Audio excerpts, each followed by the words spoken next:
বৰপেটা মাছগাঁও পটাত পিনাকুল একাডেমী নামৰ ইংৰাজী মাধ্যমৰ শিক্ষানুষ্ঠানৰ শুভ উদ্বোধন ৰাইজৰ সহায় সহযোগিতা কামনা বৰপেটা জিলাৰ মাছগাঁও পটাত গুণগত শিক্ষা লাভ আৰু নৈতিক চৰিত্ৰ গঠনৰ প্ৰতিশ্ৰুতিৰে পিনাকুল একাডেমী নামৰ এটি ইংৰাজী মাধ্যমৰ ব্যক্তিগত খণ্ডৰ শিক্ষানুষ্ঠান দেওবাৰে আবেলি 4 বজাত বৰনগৰ মহাবিদ্যালয় খৰফুকত অৱসৰপ্ৰাপ্ত উপাধ্যক্ষ ডক্টৰ আফতাব উদ্দিন আহমেদে আনুষ্ঠানিকভাৱে শুভ উদ্বোধন কৰে। ইয়াৰ পিছত পিনাকুল একাডেমীৰ অধ্যক্ষ মিকা তিৱাৰীৰ পৰিচালনাৰে এটি উদ্বোধনী সভা অনুষ্ঠিত হয়। উক্ত অনুষ্ঠানত মাছগাঁও নৱশক্তি সিনিয়ৰ সেকেন্ডাৰীৰ অধ্যক্ষ ডক্টৰ জেহিৰুল ইছলাম, পিনাকুল একাডেমী বৰপেটা ৰোডৰ অধ্যক্ষা ৰিজুমণি উজিৰে উপস্থিত থাকি শিক্ষানুষ্ঠানৰ খনৰ শৈক্ষিক দিশৰ ওপৰত বহলাই বক্তব্য প্ৰদান কৰে। উক্ত অনুষ্ঠানত মাছগাঁও আঞ্চলিক হাইস্কুলৰ শিক্ষক মইনুল হক আমিৰ হুছেইন সহ ভালে সংখ্যক বিশিষ্ট ব্যক্তি উপস্থিত থাকি ছাত্ৰ-ছাত্ৰী, শিক্ষক, শিক্ষয়িত্ৰী আৰু অভিভাৱক অভিভাৱিকাসকলক উদ্দেশ্যি বৰ্তমান সময়ত ইংৰাজী শিক্ষাৰ প্ৰয়োজনীয়তাৰ ওপৰত তত্ত্বকথুৰ বক্তব্য আগবঢ়ায়।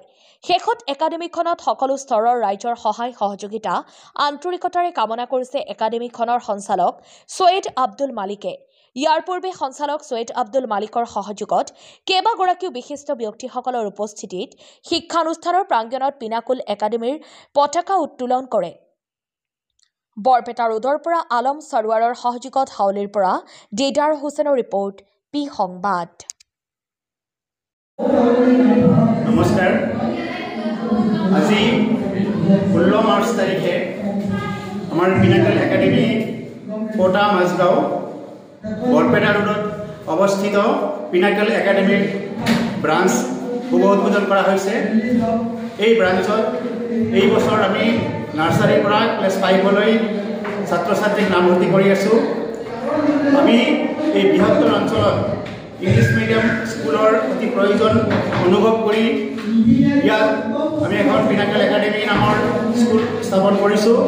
আমাৰ বৰপেটাত অৱস্থিত পিনাকুল একাডেমী আৰু এইখন পিনাকুল একাডেমীৰ সকলো কাৰ্যক্ৰম, সকলো চিলেবাছ, বুকছ সকলোখিনি একেই থাকিব। মাথো এইটো আমাৰ শাখা হিচাপে ইয়াত পৰিচালিত হ'ব।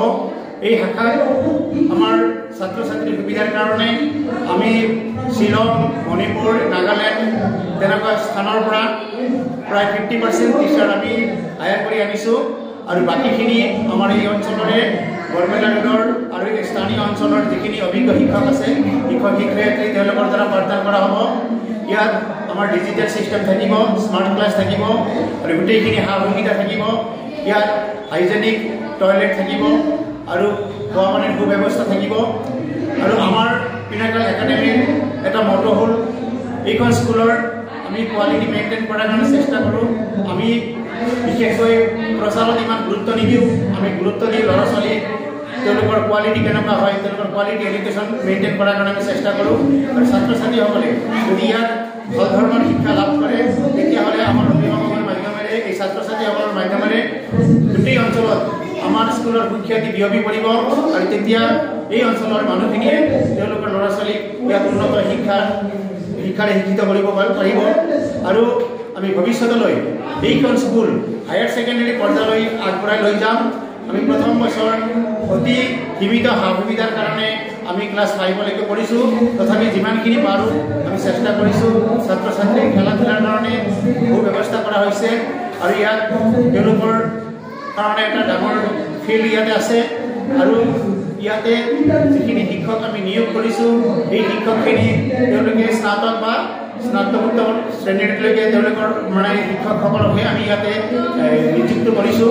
গতিকে আশা ৰাখিছোঁ এই অঞ্চলৰ মানুহে, এই অঞ্চলৰ ৰাইজে আমাৰ এই অনুষ্ঠানক আদৰি ল'ব আৰু এই অঞ্চলৰ এটা ভাল শিক্ষানুষ্ঠান গঢ় লৈ উঠিব বুলি মই আশা কৰিছোঁ।